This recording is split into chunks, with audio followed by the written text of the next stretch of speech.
Hello दोस्तों, मेरा नाम मुरली कुमार है और स्वागत है आप सभी का करियर विंग्स एकेडमी पर। तो आज हम लोग पर्यावरण में वन की भूमिका पर चर्चा करेंगे कि पर्यावरण को बनाए रखने में वन कैसे अपना योगदान देते हैं। इससे पहले पर्यावरण के 2 लेक्चर हम लोग देख चुके हैं। पहले में हम लोग पर्यावरण के जो घटक होते हैं उनकी जो परिभाषाएं थी, पर्यावरण को इंट्रोडक्शन के रूप में हम लोग समझे थे पहले लेक्चर में। और उसमें हम लोग एनसीईआरटी के कौन कौन से चैप्टर को उपयोग कर रहे हैं उन चैप्टर के नाम आपको बता दिए थे और उनके सारे तत्व हम लोग इस पूरे सीरीज में एनसीईआर जितने पर्यावरण है सारे के सारे बात आप लोगों को बताया जाएगा। फिर हम लोग दूसरे लेक्चर में जीवों के आवास एवं अनुकूलन के बारे में समझे कि जीवों का आवास क्या होता है और पर्यावरण में रहने के लिए अपने माहौल में अपनी परिस्थिति के अनुसार जीवों ने अपने अपने शरीर में जो परिवर्तन किए उनको हम लोग अनुकूलन कहते हैं और उसको हम लोग दूसरे लेक्चर में समझ चुके हैं। आज हम लोग तीसरे लेक्चर में हैं जिसमें हम लोग चर्चा करेंगे कि वन क्या होता है, वन की क्या भूमिका होती है पर्यावरण को बनाए रखने में। तो पर्यावरण वन की जो भूमिका है उसको समझने से पहले वन में वृक्षों के बारे में कुछ जान लेते हैं कि वृक्ष की क्या जो है योगदान है। पहले वृक्ष के बारे में समझ लेते हैं। तो पहला जो टर्म जो हम लोगों को समझना है वो है बितान या कैनोपी। ये इम्पोर्टेंट थोड़ा सा इसलिए भी हो जाता है समझना क्योंकि आप लोग वन सर्वेक्षण रिपोर्ट जो है करंट अफेयर में पढ़ते होंगे, जो प्रत्येक 2 साल पर सरकार द्वारा जारी किया जाता है वन मंत्रालय द्वारा, जो पर्यावरण मंत्रालय द्वारा। तो उसमें जो है आपको वृक्ष आवरण और वन आवरण नाम के 2 टर्म सुनते होंगे। तो ये जो वृक्ष आवरण होता है, ये वृक्ष आवरण का गणना कैसे होता है, तो इसी बितान या कैनोपी के आधार पर वृक्ष आवरण का गणना होता है कि अर्थात एक वृक्ष ने कितने आवरण, कितने क्षेत्र को जो है घेरा है, यही होता है वृक्ष आवरण। तो अगर आप इस पेड़ को देख रहे हैं तो इस पेड़ में जो इतना बड़ा क्षेत्र है जो पूरे पेड़ ने छेका है, इस क्षेत्र को, जितने क्षेत्र को इसने छेका है उसे ही हम लोग वृक्ष आवरण कहते हैं। और ये जो संरचना होती है इसी को हम लोग कैनोपी भी कहते हैं, जिसको बितान या कैनोपी कहा जाता है। पेड़ों की जो है ऊंचे वृक्षों की शाखाएं कम ऊंचाई के वृक्षों के ऊपर छत की तरह दिखाई देते हैं। जैसे ये घास अगर है इसके नीचे है जिसके ऊपर ये छत की तरह दिखाई दे रहा है, जिन्हें बितान या कैनोपी कहते हैं। ये जो आपको इतना बड़ा क्षेत्र जो छत की तरह दिख रहा है ये वृक्ष का बितान या कैनोपी कहलाता है और इसी की गणना वृक्ष आवरण में की जाती है।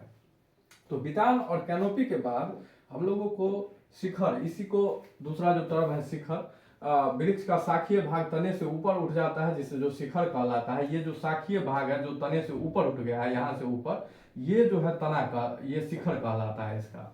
इससे अगला जो है शिखर के बाद अगला आइएगा तो अधोतल या अस्तर विन्यास, ये क्या होता है तो इसको थोड़ा सा समझ लीजिए कि पहले ये समझ लीजिए कि पेड़ जो है 3 प्रकार के होते हैं। जितने पादप प्रजाति है वो 3 प्रकार के होते हैं। पहला जो है इसको हम लोग वृक्ष कहते हैं, ये हो गया वृक्ष। इसको झाड़ी कहते हैं और इसको शाक कहते हैं। अब ये क्या है तो तीनों में जो प्रमुख अंतर है, देखिए वृक्ष का तना जो है, ये जो तना वाला भाग है ये कठोर होता है।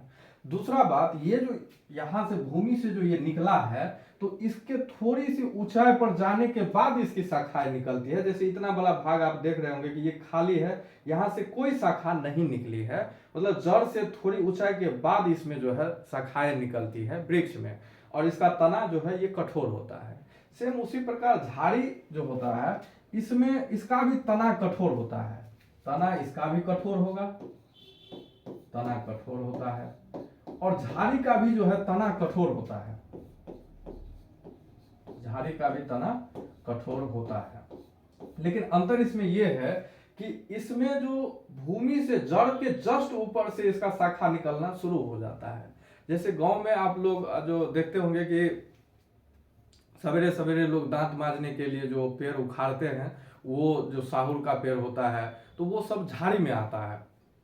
झाड़ी में उसका जो शाखा है वो जड़ से जस्ट ऊपर से निकलना शुरू हो जाता है। हालांकि ये इसकी ऊंचाई भी पेड़ की अपेक्षा कम होती है, लेकिन प्रमुख पहचान इसका ये होता है कि इसका तना के थोड़ा ऊपर, जड़ से ऊपर जो है तना इसका निकलना शुरू होता है। इसके जड़ के पास से ही तना निकलना शुरू, शाखा निकलना शुरू हो जाता है, तो उसे झाड़ी कहते हैं। साग का इसका तना कमजोर होता है, जैसे बैगन का पेड़ हो गया, तो ये सब जो होता है इसका तना कमजोर होता है। और इसकी भी शाखाएं भूमि के पास से ही निकलना शुरू हो जाता है, जड़ के पास से भी निकलना शुरू हो जाता है, लेकिन तना ये इसका कमजोर होता है। इसमें जैसे बिसर्पी लता सब आप लोग पढ़े होंगे, वो सब जो है शाख के अंतर्गत ही रखा जाता है।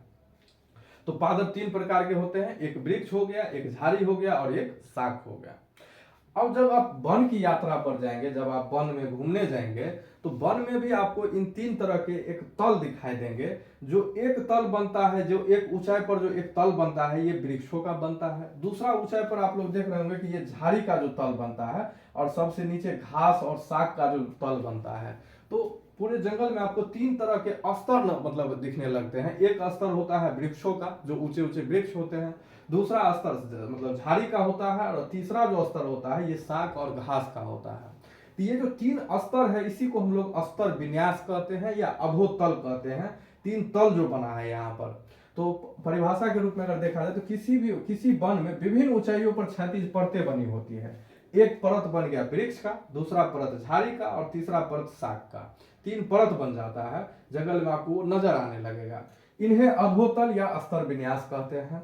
विशाल और ऊंचे वृक्ष शीर्ष परत बनाते हैं। सबसे ऊंचा परत किसका होगा? वृक्षों का। उससे झाड़ियां जो है, झाड़ियां और ऊंची घास की परतें होती है उसके नीचे, और फिर सबसे नीचे शाक की परत होती है। कुछ घास जो है लंबे लंबे भी होते हैं, तो उस सब मिला करके दूसरा मतलब स्तर बनाता है, और तीसरा जो जमीन के पास होता है, जो शाक होता है, वो तीसरा स्तर बनाता है।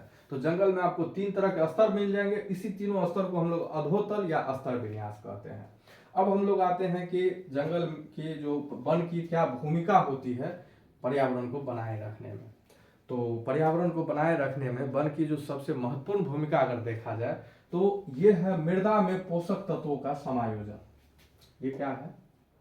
मृदा में पोषक तत्वों का समायोजन।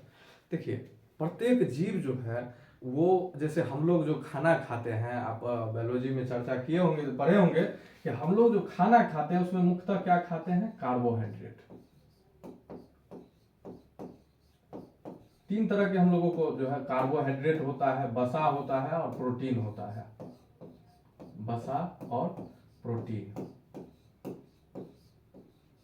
ठीक है।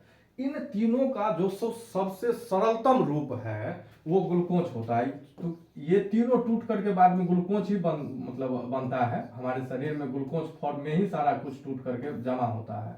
तो ग्लूकोज का जो फॉर्मूला है, अगर आप पढ़े होंगे, C6H12O6, ये ग्लूकोज का फॉर्मूला होता है। ये एक कार्बनिक अम्ल है, क्योंकि जो भी यौगिक कार्बन से बना होता है वो कार्बनिक यौगिक कहलाता है। ये एक कार्बनिक पदार्थ है। तो ग्लूकोज कार्बनिक पदार्थ है। इसी तरह कार्बोहाइड्रेट भी कार्बनिक हो गया, वसा भी कार्बनिक और प्रोटीन भी कार्बनिक, स्टार्च भी कार्बनिक होता है, मंड भी कार्बनिक होता है। जितनी चीजें हम खाते हैं या कोई भी जीव जो खाता है वो कार्बनिक पदार्थ को ही ग्रहण करता है, और वही हमारे शरीर में जो है ऊर्जा का काम करता है। और हम लोग में सभी सजीव में ऊर्जा का मुख्य स्रोत क्या है? मतलब कार्बनिक पदार्थ। इन सबको हम लोग अगर एक टर्म में कहे तो सबसे मुख्य क्या हो गया? कार्बनिक पदार्थ, ठीक है। हम लोगों को खाने के लिए चाहिए कार्बनिक पदार्थ। हर चीज जो खाते हैं हम लोग कार्बनिक पदार्थ के रूप में खाते हैं। लेकिन पेड़ पौधा जो है ये हमें मिलता किससे है? तो पेड़ पौधे से। कार्बनिक पदार्थ हमें मिलता है पेड़ पौधे से। जो हम पेड़ पौधे के फल के रूप में या सब्जी के रूप में हम लोग ग्रहण करते हैं उससे मिलता है। या जो आप कोई भी चीज खाते हैं, आगे हम लोग जब परितंत्र पढ़ाएंगे तो हम लोग देखेंगे कि चाहे कोई मांस ही खाता हो, लेकिन वो मांस जो खाता है किसी जीव का, उस जीव को, जैसे मान कर चलिए आप मुर्गी खाते हैं, चिकन खाते हैं, तो चिकन को ऊर्जा कहाँ से मिलता है? तो चावल से। वो चिकन का जो भी चारा होगा, जो चारा चिकन खाता है, उस चारे में चारा जो है किस चीज से होगा? कोई ना कोई अनाज के रूप में ही होगा। और अनाज जो है कैसा चीज हो गया? हम लोग भी जो शाकाहारी है वो भी अनाज खाते हैं, और अनाज कैसा होता है? कार्बनिक पदार्थ होता है। कार्बनिक पदार्थ मेनली हम लोग को कहाँ से मिलता है? पेड़ पौधे से। तो अब चाहे शाकाहारी हो या मांसाहारी हो, सबको जो है खाना कहाँ से मिलता है? पेड़ पौधा से। और कार्बनिक पदार्थ का मुख्य स्रोत होता है पेड़ पौधा। और पेड़ पौधा कार्बनिक पदार्थ कहाँ बनाता है? तो प्रकाश संश्लेषण के द्वारा।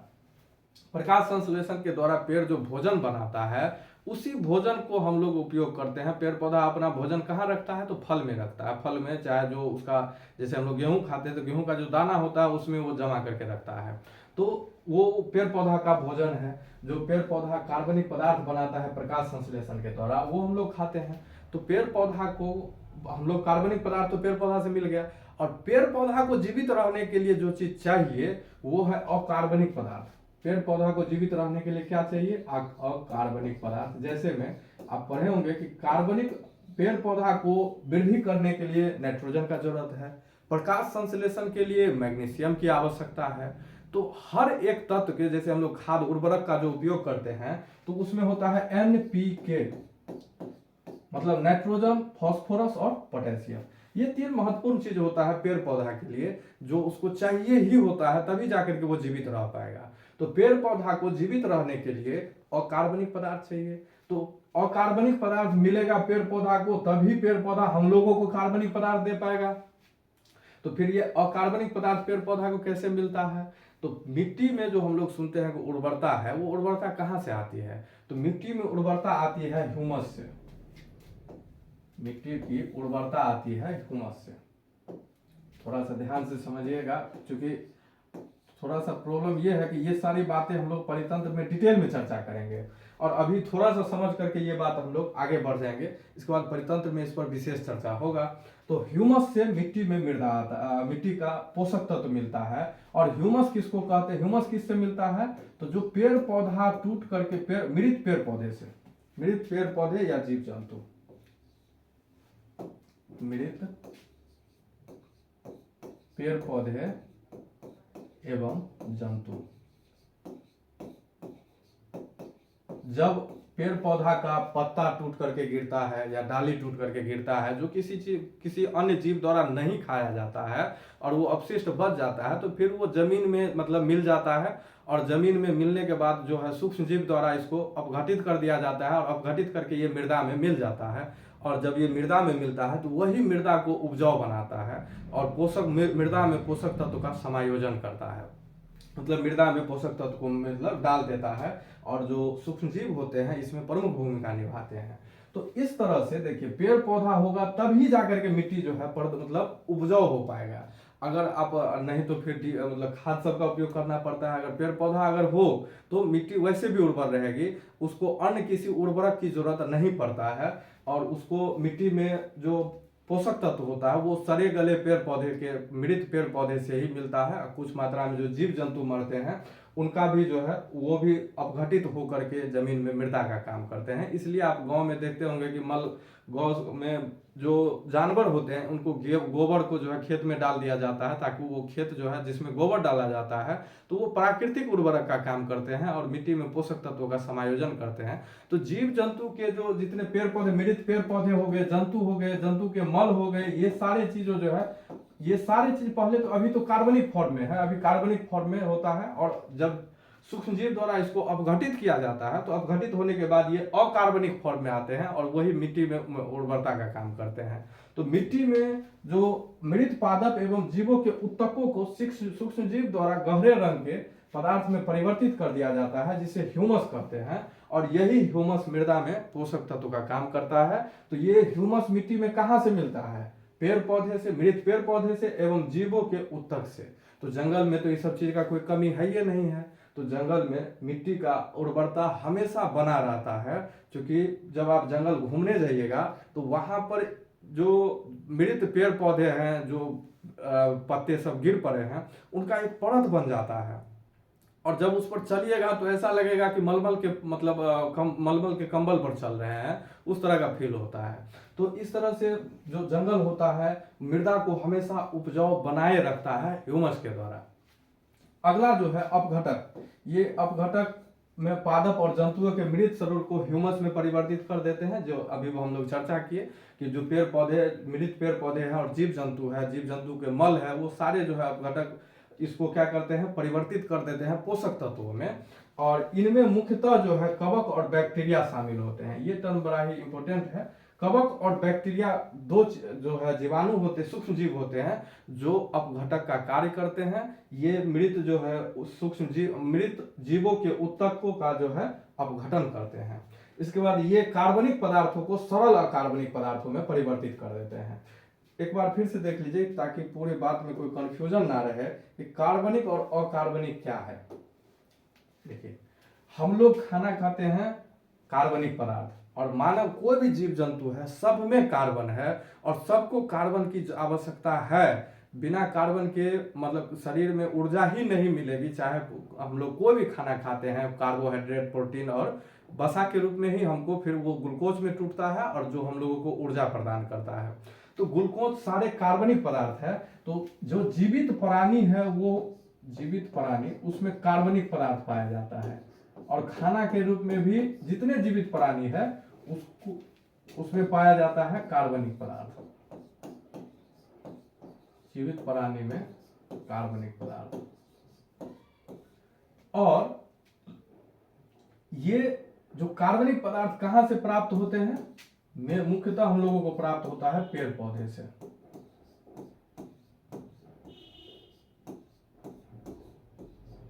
और पेड़ पौधे को जिंदा रहने के लिए क्या जरूरी है? अकार्बनिक पदार्थ, जैसे अभी हम लोग चर्चा किए, नाइट्रोजन, फास्फोरस, मैग्नीशियम, ये सारे चीज इनको चाहिए, तभी ये जिंदा रहेगा। और अकार्बनिक पदार्थ कहां से मतलब मिट्टी में आएगा? तो ये पेड़ पौधे जो सड़े गले पेड़ पौधे हैं ये अपघटित होते हैं, और अपघटित होकर के किस में बदलेंगे? अकार्बनिक पदार्थ में। पेड़ पौधे अभी किस फॉर्म में है? कार्बनिक में। जब ये मृत होने के बाद जब इनकी पत्तियां या डाली जब भूमि पर गिरती है तो उनको अपघटित किया जाता है। किसके द्वारा अपघटित होता है? तो बैक्टीरिया और कवक के द्वारा। बैक्टीरिया और कवक के द्वारा अपघटित होगा बैक्टीरिया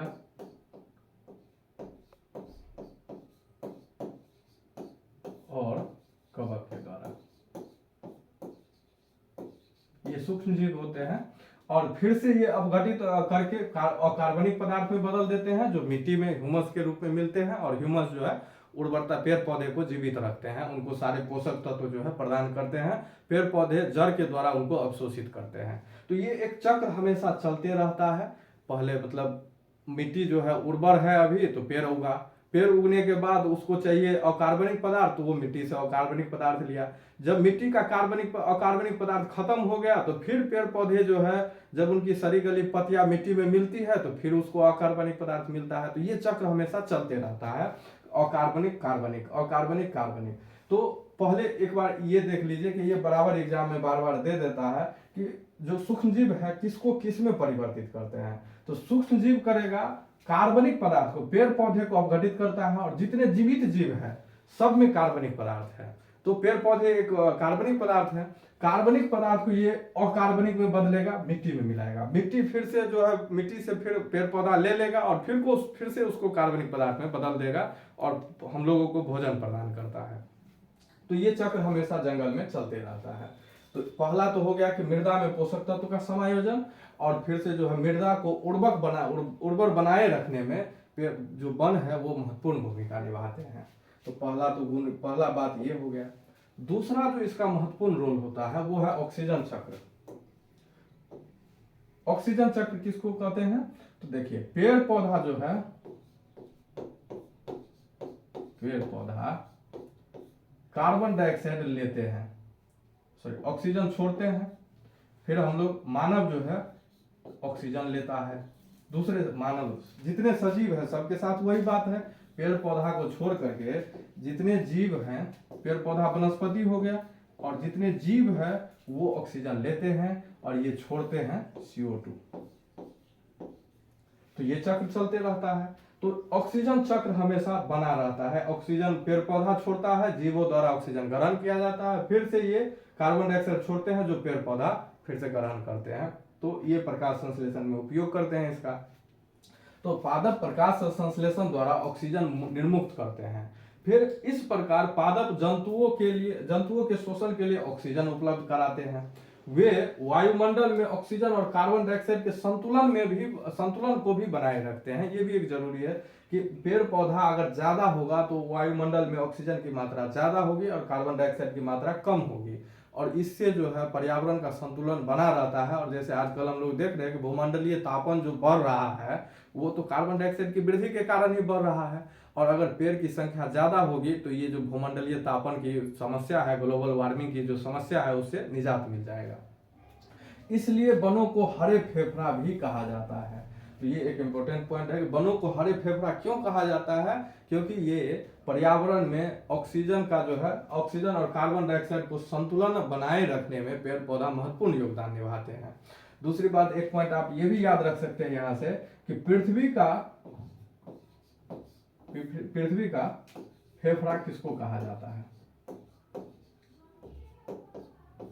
ये कहा जाता है अमेजन जंगल को। अमेजन जो वन है पूरे पृथ्वी पर 20% ऑक्सीजन का उत्पादन करता है, कुल 20% ऑक्सीजन का उत्पादन करता है। अकेले जो अमेजन वन है पूरी पृथ्वी पर 20% ऑक्सीजन का उत्पादन करता है, जो कि बहुत बड़ा मात्रा है। एक क्षेत्र में, छोटे से क्षेत्र में 20% का उत्पादन करता है। तो पेड़ पौधा का पहला तो हो गया कि मृदा को उर्वर बनाए रखने में सहायक होता है। दूसरा महत्वपूर्ण बात यह हो गया कि ये ऑक्सीजन चक्र को बनाए रखता है और पर्यावरण में ऑक्सीजन और कार्बन डाइऑक्साइड का जो है संतुलन बनाए रखता है। अगला जो महत्वपूर्ण भूमिका वन का है वो है जल चक्र बनाए रखने में। अब जल चक्र बनाए रखने में कैसे मतलब करता है, तो देखिए ये भूमि है, भूमि के अंदर होता है भूमिगत जल, ये हो गया भूमिगत, भूमि के अंदर पाया जाता है। और अब ये पेड़ है, ठीक, ये पेड़ भूमिगत जल को जड़ों द्वारा अवशोषित करते हैं और अपना पत्ता द्वारा जलवाष्प निर्मुक्त करते हैं। ठीक, ये जलवाष्प फिर ऊपर जाता है, ऊपर जाने के बाद फिर से वर्षा होता है। हम लोग ये बात बार बार सुनते हैं कि अगर वन ज्यादा रहेगा, पेड़ पौधे ज्यादा रहेंगे तो उस क्षेत्र में वर्षा ज्यादा होती है। और क्यों होती है, ये इसीलिए होता है कि ये जलवाष्प जो है भूमिगत जल से जल लेता है और जलवाष्प इसको ऊपर छोड़ता है पत्ता के द्वारा, और फिर जलवाष्प जब वहां जाकर के संघनित होकर के फिर से वर्षा होता है तो फिर से उस वर्षा को ये भूमिगत जल में बदल देता है। वन में सबसे बड़ी बात ये समझिए कि वन में वर्षा का पानी बिल्कुल बर्बाद नहीं होता है।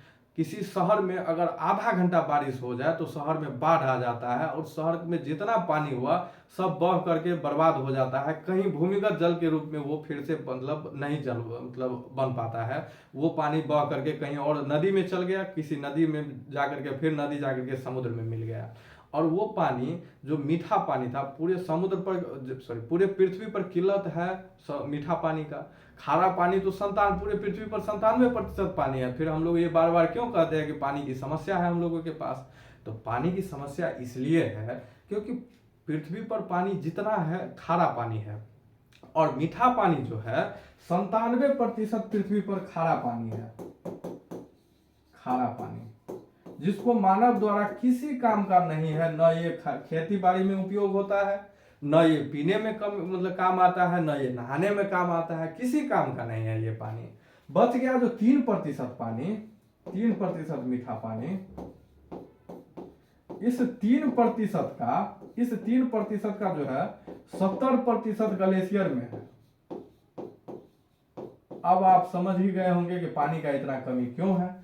3% जो मीठा पानी, इसको अगर आप 100 लीटर मतलब 100% मान लीजिए तो इस 100% का 70% ग्लेशियर के रूप में अभी बर्फ के रूप में जमा है, और फिर जो बच गया तो बहुत सारा झील है, फिर नदी है, तालाब है, हर जगह है, और भूमिगत जल के रूप में भी है। तो इतने मतलब कहने का मतलब ये है कि इस 3% का मात्र 30% पानी हम लोग के लिए अवेलेबल है। इसलिए हम लोग कहते हैं बार बार कि पानी का किल्लत है। समुद्री पानी को अगर 1 लीटर पानी को साफ किया जाए और उसको पीने लायक बनाया जाए तो अभी के टाइम में जो हम लोगों के पास टेक्नोलॉजी है उसके हिसाब से 600 से 700 रुपये लीटर पानी पड़ेगा 1 लीटर पानी। अभी हम लोग 20 रुपये में 20 लीटर पानी मिल जाता है शहर में। लेकिन अगर समुद्री पानी को अगर मतलब यूज करें हम लोग, तो 1 लीटर जो है 600 रुपये लीटर पड़ेगा। फिर आम आदमी के लिए पानी तो हर किसी के लिए जरूरत है, तो पानी की समस्या आ जाएगी। फिर 600 रुपये कौन खरीद पाएगा? जो बहुत अमीर है वही खरीद पाएगा, गरीबों के लिए तो पानी फिर मतलब एक अमृत जैसी बात हो जाएगी। फिर तो हम लोगों के लिए एक अगर पानी जो बर्बाद होता है, तो वर्षा अगर किसी शहर में हो गया तो पूरा का पूरा पानी बर्बाद हो गया। लेकिन अगर किसी वन में वर्षा हुआ तो सबसे पहले क्या होगा कि वन में अभी वर्षा होना शुरू होगा तो सब पानी पेड़ के ऊपरी भाग पर अभी अटका हुआ है, जमीन पर पानी को आने में आधा घंटा समय लगता है। मतलब अगर घना वन है तो इस पानी को जमीन तक आने में आधा घंटा समय लगता है। और आधा घंटा अगर बारिश हो गया उसके बाद जमीन पर जो पानी आएगा वो उसको समय मिलता है जमीन के अंदर जाने के लिए, और फिर धीरे धीरे ऊपर से पानी आ भी रहा है और धीरे धीरे पानी अंदर जा रहा है। एक ही बार आ जाएगा तो धरती के अंदर छन्नी थोड़े है कि वो जो है गिर जाएगा सारा पानी अंदर, उसको सोखना पड़ता है और ये धीरे धीरे प्रक्रिया चलती है, और इस तरह इसको सोखने के लिए लंबा समय मिल जाता है। दूसरी बात कि इसमें जो बहुत सारे मतलब क्या कहते हैं, इसमें वन जब आप जाइएगा तो इसमें बहुत सारे पत्ते सब का एक परत बना रहता है, उसमें भी पानी फंसा रहता है। तो पानी को, भूमि को बहुत सारा समय मिल जाता है इस वर्षा के पानी को भूमिगत जल बनाने के लिए। तो वन जो है हमें सबसे पहली बात एक तो वर्षा कराता है, और दूसरा बात वर्षा होने के बाद उस सारे पानी को बर्बाद नहीं होने देता है। जहां से पानी लिया था फिर से वहां पानी पूर्ति कर देता है, भूमिगत जल के रूप में पूर्ति हो जाता है पानी का फिर से। तो वन जो है जल चक्र को बनाए रखता है। भूमिगत जल से पानी लिया, पानी को वर्षा ऊपर भेजा जलवाष्प के द्वारा, अपने पत्ती के द्वारा जलवाष्प को बाहर निकाला, और फिर जब वर्षा हुआ तो फिर से वर्षा को भूमिगत जल में बदल दिया। तो पूरा का पूरा एक चक्र बन जाता है, तो जल चक्र को बनाए रखता है। दूसरे बात अगर जो है अगले स्लाइड में आएगा ही, यही समझ लीजिए कि बाढ़ नियंत्रण के रूप में भी वन का उपयोग किया जाता है। अभी समझ ही गए हम लोग कि बाढ़ नियंत्रण कैसे होता है। किसी शहर में आधा घंटा पानी हो जाए, पूरा शहर पानी मतलब जलमग्न हो जाएगा। लेकिन वन में अगर वर्षा आधा घंटा हो भी गया या 2 घंटा भी हो गया तो फिर भी पानी बिल्कुल बर्बाद नहीं होगा, न ही वहां बाढ़ आता है। वो सारा पानी को मौका मिलता है। बहुत सारा पानी तो पता सब पर अभी ऊपर में ही अटका है, धीरे धीरे पानी जब नीचे आता है सारा का सारा पानी भूमिगत जल में बदल जाता है। तो ये प्रक्रिया भूमि मतलब बाढ़ नियंत्रक के रूप में, और दूसरी बात जल चक्र के रूप में इसका उपयोग होता है। तो वृक्ष अपने चारों ओर जल अवशोषित करते हैं, जड़ के द्वारा जो है जड़ों से जल अवशोषित करते हैं, भूमिगत जल को जड़ों से अवशोषित करते हैं, और वाष्पोत्सर्जन द्वारा जलवाष्प निर्मित करते हैं। तो जलवाष्प जो है बनाते हैं, वाष्पोत्सर्जन द्वारा जलवाष्प बनाते हैं। वृक्ष की संख्या कम होने से जल चक्र प्रभावित होता है, इसीलिए वर्षा नहीं होता है, जल चक्र प्रभावित हो जाता है अगर वृक्ष की संख्या कम हुई तो। इसके अलावा वर्षा जल को भूमिगत जल बनाने में सहायक है। हम लोग चर्चा किए कि कैसे वर्षा जल को ये भूमिगत जल में बदल देता है, क्योंकि इसको पानी को रोकने के लिए इसको बहुत सारा समय मिल जाता है। भूमिगत जल बदलने में इस पानी को बहुत समय मिलता है, और भूमि इतने समय में सब अपने पूरे जल को जो है अपने अंदर समाहित कर लेता है। फिर वर्षा जल के प्राकृतिक अवशोषक का कार्य करते हैं, पूरा वर्षा जल को अवशोषित करके भूमि में डाल देते हैं। तो इसलिए इसको वर्षा का जो है वन को वर्षा का प्राकृतिक अवशोषक कहा जाता है। यह वर्ष भर भौम जल स्तर को बनाए रखने में भी सहायक है। तो पूरे वर्ष भर भूमिगत जल के स्तर को भी बनाए रखता है। और अभी बहुत सारे शहरों में ये समस्या, बहुत सारे जगह ये समस्या आ गई है कि भूमिगत जल खत्म हो गया है, और वहां पर भूमि पीने के लिए ट्यूबवेल से पानी निकल ही नहीं रहा है। उस पूरे शहर को पानी खरीद कर पीना पड़ रहा है, पूरे शहर मतलब खरीदा हुआ पानी पर निर्भर है। ऐसी समस्या अगर आ जाए तो फिर समझ लीजिए कि पानी की क्या किल्लत होगी उस समय में, और क्या आदमी को झेलना पड़ेगा उस समय में। और वन हमें कितनी फायदा दे रहा है, उस भूमिगत जल को कभी खत्म नहीं होने देगा, और भूमिगत जल नहीं खत्म होगा तो आदमी के लिए पानी का कोई कमी नहीं रहेगा। तो ये एक चक्र वन जो है क्या क्या मतलब सबसे पहला हम लोग समझे कि ये तो पहली बात मिट्टी को उर्वर बनाए रखता है, मिट्टी में बार बार जो है पोषक तत्व का समायोजन करते रहता है। फिर हम लोग समझे कि ये ऑक्सीजन चक्र को बनाए रखता है, जो कि मानव के लिए या किसी भी जीव के लिए सबसे जरूरी है। जीवन के लिए ऑक्सीजन सबसे जरूरी है, ऑक्सीजन सांस नहीं लेंगे तो जीवित कैसे रहेंगे। तो जीवन के लिए ऑक्सीजन जो सबसे ज्यादा जरूरी है उसको भी ये बनाए रखता है। तीसरा बात, जो पानी सबके लिए, जल ही जीवन है, और उसको ये बनाए रखने में महत्वपूर्ण भूमिका निभाता है। अगला जो हम लोगों का है, 3 हम लोग देख चुके वन की भूमिका पर्यावरण में। अगला हम लोगों का है बाढ़ नियंत्रक के रूप में। अभी हम लोग चर्चा कर चुके हैं कि बाढ़ नियंत्रक के रूप में भी कार्य करता है, कि ये जो है वन न सिर्फ बाढ़ को नियंत्रित करता है बल्कि नदियों में भी जल प्रवाह को बनाए रखता है, जिससे हमें जल की सतत आपूर्ति मिलती रहती है। तो बाढ़ नियंत्रक के रूप में कैसे कार्य करता है ये भी समझ गए कि आधा घंटा पानी हो या 2 घंटा पानी हो, वन में कभी भी पानी नहीं लगता है। ठीक है। अगली बात है कि मृदा अपरदन। वन जो है, एक महत्वपूर्ण बात ये होता है, तो पहले ये समझ लीजिए कि अपरदन क्या होता है। मिट्टी का ऊपरी परत का हट जाना, और ये मिट्टी का मान के चलिए एक परत यहाँ से थोड़ा बहुत मिट्टी उड़ गया, और जहां से मिट्टी उड़ा अब ये मिट्टी कहीं न कहीं जा करके तो बैठेगा, तो मान करके चलते हैं ये मिट्टी आगे यहाँ जा करके बैठ गया है, एक ढेरी के रूप में बैठ गया। ठीक है। तो जहां से मिट्टी निकला तो हम कहेंगे यहाँ मृदा का अपरदन हो गया, यहाँ हुआ मृदा का अपरदन। जहां से मिट्टी की परत हटी है वो अपरदन कहलाता है, और जहां जाकर के जमी है वो कहलाता है मृदा का निक्षेपण। मृदा का निक्षेपण। तो अपरदन और निक्षेपण दोनों प्रक्रिया साथ साथ चलेगी। जहां से मिट्टी अपरदित होगा कहीं न कहीं जाकर के बैठेगी, तो वहां मृदा का निक्षेपण हो गया। अब ये बात है कि मृदा का अपरदन होगा कैसे, तो एक तो हवा के द्वारा हो सकता है। दूसरी बात, अगर तेज बारिश हुई तो ऊपर का परत को वो कमजोर कर देगा, और तेज बारिश के कारण मिट्टी का ऊपरा परत जो है पानी के साथ मतलब धोकर करके बह जाएगा, तो ये भी हो सकता है मृदा अपरदन का कारण। तो इस तरह के बहुत सारे कारक है मृदा अपरदन के। अत्यधिक चराई के कारण पशु सब जो चरता है, तो वो सब जो चराई के कारण भी मृदा का अपरदन होता है। वो घास को नोचते रहता है मिट्टी से, तो मिट्टी की परत जो है निकल आती है, तो उससे भी मृदा का अपरदन होता है। तो मृदा अपरदन जो पानी के कारण होता है, वो वृक्ष के रहने के कारण जितने पेड़ पौधे हैं वो मिट्टी को बांधे रखते हैं, पेड़ पौधे का जड़ मिट्टी को पकड़े रहते हैं, तो इस तरह से मृदा का अपरदन नहीं हो पाता है, उसकी जड़ें रखे मतलब पकड़े रहती है। और दूसरी बात हम लोग ये भी समझे कि मृदा पेड़ जो है पानी की बूंदों को नीचे आने कहाँ देता है, उसको आने में तो बहुत ज्यादा टाइम लगता है, और वो आता भी है तो एकदम फुहारा की तरह आता है। किसी वर्षा होने के बाद तो आदमी पेड़ खोजता है, पेड़ के नीचे जाकर के मतलब खड़ा हो जाता है, और वो पेड़ अगर ज्यादा घना है तो आदमी बच भी जाता है, वहां तो पानी एकदम फुहारा की तरह आते रहता है, थोड़ा बहुत करके, नहीं तो गिरता भी नहीं है। तो पेड़ पौधा हमें मृदा अपरदन को भी बचाता है। वर्षा की तेज बूंदे मृदा की ऊपरी उपजाऊ परत को की क्षति पहुंचाती है। ह्यूमस जो है मिट्टी के ऊपरी परत में जाकर के मिलता है, और उसी को क्षति पहुंचा देता है वर्षा की तेज बूंद। वृक्ष तथा अन्य पौधे की जड़ें सामान्यतः मृदा को एक साथ बांधे रखते हैं, जिससे मृदा का अपरदन नहीं होता है। तो बाढ़ नियंत्रक के रूप में, मृदा अपरदन को रोकने के रूप में, तो हम लोग वन जो है महत्वपूर्ण भूमिका निभाता है इस सब में। अगला जो है सबसे मतलब एक और इम्पोर्टेंट जो वन के कारण होता है, वो होता है ध्वनि प्रदूषण के नियंत्रक के रूप में। वन जो है अपने आसपास से जो सड़क गई है और उससे जो शोर निकलता है, वन उस शोर को अवशोषित करता है।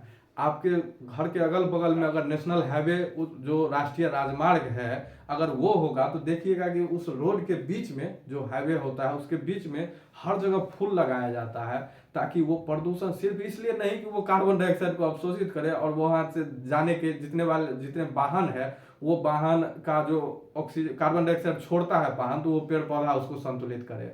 ये कई मल्टीपर्पज है, ये उस शोर को भी अवशोषित करते हैं और ध्वनि प्रदूषण को भी कम करते हैं। तो ध्वनि प्रदूषण के नियंत्रक के रूप में भी काम करते हैं।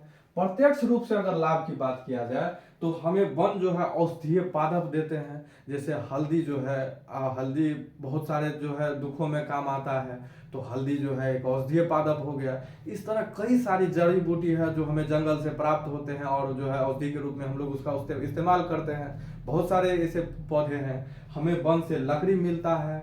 आप ये तो हिस्ट्री में जरूर पढ़े होंगे कि जब भारत जो है अंग्रेजों का गुलाम था, तो उस समय जब उसको नौसेना बनाना था, तो नौसेना के लिए उस समय लकड़ी से नौ बनता था। अब तो स्टील सबसे बन रहा है। तो पुराने जमाने में जो लकड़ी से नौ बनता था और वो खास लकड़ी से बनता था, और वो लकड़ी भारत में भरपूर थी, और अंग्रेजों ने उस बहुत सारे वनों को काट करके, हमारे यहाँ बहुत सारे वनों को काट करके वो लकड़ी को उन्होंने लंदन भेजा, और वहाँ जो है वो नौसेना, बहुत बड़ा नौसेना, मतलब नौसैनिक उसके पास था, उसके लिए नौ बनाया। तो ये नौ मतलब बहुत सारे काम होता है लकड़ी का। सिर्फ हम लोग फर्नीचर नहीं बनता है, लकड़ी बहुत सारे काम में लकड़ी आता है। नौ पहले प्राचीन काल में कोई एग्जाम्पल तो हम लोग नौ का देख ही लिए। इस तरह बहुत सारे काम में फर्नीचर के अलावा भी और कई चीजें हैं। इसके बाद अन्य उपयोगी उत्पाद, बहुत सारे जनजाति है जिसके लिए इस जो वन का उत्पाद है, फल फूल हो गया, तो फल है, फूल है, ये सब सारी चीजें उनके लिए जीवन का आधार है। उन्हीं से उनका मतलब जीवन चलता है। वन का उत्पाद वो बाजार में जाकर के बेचते हैं, जिससे उनका कमाई चलता है, मतलब जीवन चलता है। तो बहुत सारे अन्य उपयोगी उत्पाद भी देते हैं। उसके लिए कई सारे समुदाय का आवास भी है। कई सारे जनजाति जो जंगल में ही रहते हैं, तो उनके लिए आवास भी मुहैया कराती है हमारे लिए वन। तो प्रत्यक्ष रूप से एवं कई प्रकार के जीवों का भी आवास मतलब उपलब्ध कराते हैं। तो इतनी सारी फायदा है। ये तो प्रत्यक्ष रूप से था। और प्रत्यक्ष रूप से जो हम लोग नहीं देखते हैं, वन पर्यावरण में कितनी सारी भूमिका निभाती है। इसके बाद वन को एक गति जो है सजीव इकाई कहा जाता है, और यह जीवन और जीवन क्षमता से भरपूर है, जो आगे हम लोगों को पता चलेगा जब हम लोग परितंत्र देखेंगे कि वन कैसे हम लोगों के लिए आधार है, और हर वन जो है कितनी ज्यादा भूमिका निभाती है पर्यावरण में। तो हम लोग क्या सब देखें पर्यावरण में जो वन की भूमिका है। तो सबसे पहले हम लोग चर्चा किए थे कि मृदा को, ये वन जो है मृदा को हमेशा उपजाऊ बनाए रखते हैं, ये सबसे पहला इसका गुण है। और दूसरा था ये अपघटक की जो भूमिका थी, हम लोग भूमिका देखे कि अपघटक जो है महत्वपूर्ण भूमिका निभाते हैं वन को, मतलब पेड़ पौधों को, मिट्टी को उर्वर बनाने में। फिर अगला हम लोग देखे जल ऑक्सीजन चक्र को। ऑक्सीजन चक्र, वन जो है हरे फेफड़े इसलिए कहा जाता है वन को, क्योंकि ये जो है ऑक्सीजन और कार्बन डाइऑक्साइड का संतुलन बनाए रखते हैं, और ये ऑक्सीजन चक्र को हमेशा बनाए रखते हैं वन। अगर वन की संख्या कम हो गई तो समझ लीजिए, जैसे अभी तो वन की संख्या कम के कारण कितनी सारी समस्या हो रही है। और एक पॉइंट अगर ये भी अगर आप समझ सकते हैं कि वन कितनी आवश्यकता है, तो कुल भूमि का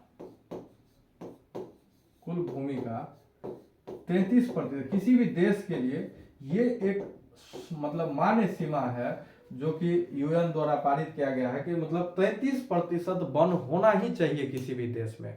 भारत की अगर स्थिति की बात किया जाए तो भारत में अभी 24% वन है। तो अभी भी हम लोग सामान्य स्थिति से नीचे ही हैं। तो ये जो है एक स्थिति ठीक नहीं कहा जा सकता है इसको। तो कुल किसी भी देश के लिए 24% वन होना चाहिए। और अगर आप वैश्विक स्तर पर देखिएगा तो वैश्विक स्तर पर वर्तमान में 30% वन है, जो कि स्थिति सामान्य है। इसको सामान्य स्थिति समझ सकते हैं। तो वैश्विक स्तर पर स्थिति ठीक है, लेकिन देशों के द्वारा हर देश का स्थिति इस मामले में अच्छा नहीं है। 33% वन होना चाहिए। भारत जैसे देश के पास 24% वन है, और हम लोग लगातार कोशिश कर रहे हैं कि वन की संख्या में इजाफा हो, वन का क्षेत्रफल में इजाफा हो। इसमें भी कई सारे कैटेगरी है। अगर आप पर्वतीय क्षेत्र पर चल जाते हैं तो पर्वतीय क्षेत्र में 60% होना चाहिए। पर्वतीय क्षेत्र में 60% वन होना चाहिए। तो ये एक स्वच्छ पर्यावरण के लिए इतने वन तो न्यूनतम रिक्वायरमेंट है वन का, ठीक है। तो ऑक्सीजन चक्र बनाए रखने के लिए, और इसी में अगर कमी होता है तो आजकल कई सारी समस्याएं उत्पन्न हो गई है भूमंडलीय ऊष्मन की, जिस पर हम लोग आगे चर्चा करेंगे। जब प्रदूषण हम लोग देखेंगे तो वहां हम लोग विशेष में इस पर चर्चा करेंगे। तो वन जो है इसको संतुलन बनाए रखने में कितना भूमिका निभाता है, और पृथ्वी का तापमान बनाए रखने में ये ऑक्सीजन चक्र बहुत इंपॉर्टेंट है। दूसरा हम लोग समझे, दूसरा यही था। तीसरा हम लोग समझे जल चक्र को, कि कैसे भूमिगत मतलब वर्षा कराता है, और फिर उस वन को पानी को जो है फिर भौमजल स्तर में बदलता है, फिर से भौमजल स्तर को वर्षा पानी में बदलता है, फिर से वो चक्र मतलब पानी नीचे से ऊपर और ऊपर से नीचे, ये चक्र बार बार चलते रहता है। तो ऑक्सीजन मतलब जल चक्र के रूप में। अगला हम लोग देखें बाढ़ नियंत्रक के रूप में। तो क्वेश्चन भी बार बार पूछता है कि बाढ़ नियंत्रण कैसे होगा। तो बाढ़ नियंत्रण के लिए मतलब वन बहुत जरूरी है। वन जो है बाढ़ नहीं आने देता है, और वो वर्षा किसी भी पानी को भूमिगत पानी में बदलने में टाइम लगाता है, और वो मतलब वो समय उपलब्ध कराता है भूमि को, ताकि वो पानी मतलब भूमिगत जल में बदल पाए। तो बाढ़ नियंत्रक के रूप में कार्य करता है। मृदा अपरदन को रोकने में काम करता है। अगला हम लोग देखेंगे ध्वनि प्रदूषण के रूप में काम करता है। तो ये 6 जो है अप्रत्यक्ष रूप से फायदे हैं जो हमें नजर नहीं आते, लेकिन ये 6 फायदे हमारे जीवन के लिए कितना महत्वपूर्ण है और आसपास को पर्यावरण को बनाए रखने में, जिससे कि जीवन मतलब सहूलियत से चल सके। सहूलियत से चलने के लिए आप खाना खाइएगा, खाना खाने के लिए पानी, फसल की जरूरत है, फसल उगने के लिए वर्षा जरूरी है, और वर्षा तो तब होगा जब मतलब पेड़ पौधे रहेंगे, तब जाकर के वर्षा होगा। तो ये सारी प्रक्रिया तब ही चल पाएगी। मतलब ये तो एक एग्जाम्पल बताया, इस तरह सारी मतलब जीवन में हर पक्ष सोच करके देख लीजिए, हर जगह हमें वन की आवश्यकता महसूस होती ही है। तो अप्रत्यक्ष रूप से हमारे पास 6 फायदे थे, और 7वां फायदा आप लोग ये एग्जाम के लिए 6 फायदे आप लोगों को बराबर जिससे इससे क्वेश्चन बनते रहते हैं। और अगला जो 7वां है वो प्रत्यक्ष रूप से है, जिसको आप लोग देख सकते हैं। तो आज हम लोग वन को देखें कि वन की क्या चर्चा है, मतलब वन की क्या भूमिका है पर्यावरण में। अगले क्लास में हम लोग अगले लेक्चर में जो है हम लोग परितंत्र पर चर्चा करेंगे कि परितंत्र क्या होता है, और जो है जिसमें ऊर्जा प्रवाह क्या होता है, कि प्रथम मतलब उत्पादकता उत्पादन किसको कहते हैं, उत्पादक, फिर उपभोक्ता आता है। तो उन सब के बारे में जो ऊर्जा प्रवाह होता है कि पेड़ पौधे कितना ऊर्जा मतलब उत्पन्न करते हैं, हम लोग को कितना ग्रहण होता है, तो ये सारी चीज़ें परितंत्र में आता है, जिसको हम लोग अगले क्लास में देखेंगे। और एनसीईआरटी में जितनी छठा से लेकर के और 12वीं तक के एनसीईआरटी के जितने पर्यावरण के टॉपिक हैं हम लोग एकदम डिटेल में कवर कर रहे हैं। तो पर्यावरण से आपके एक भी क्वेश्चन ना छूटे, पूरी कोशिश है हम लोगों की। तो आप लोग को बिल्कुल परेशान मत होइए, पर्यावरण से आपको किसी भी एग्जाम में एनसीईआरटी के कोई भी डाटा आप लोगों को नहीं छूटने वाले हैं, और इससे ज़्यादा डाटा होता भी नहीं है। मतलब ये सफिशियंट है, किसी भी एग्जाम में इससे ज़्यादा प्रश्न पूछे भी नहीं जा रहे हैं अभी तक। चाहे आप यूपीएससी की भी बात कीजिएगा तो करंट अफेयर को छोड़ दीजिए, तो जो बेसिक कंटेंट है वो उतना ही है, इससे ज़्यादा कंटेंट है भी नहीं। आप किसी भी मतलब अच्छे बुक को भी देख लीजिएगा जहाँ पर्यावरण से जो क्वेश्चन बनते हैं, ऑप्शनल को छोड़ दीजिए, बाद बाकी इधर के सब्जेक्ट में पीटी के लिए आपको इससे ज़्यादा की आवश्यकता बिल्कुल नहीं होता है। तो कंटेंट इतने ही हैं जितने एनसीईआरटी में दिए गए हैं, और हम लोग सारे कंटेंट को फुल्ली कवर कर रहे हैं। तो चलिए ठीक है, आज के लिए बस इतना ही, मिलते हैं अगले लेक्चर में।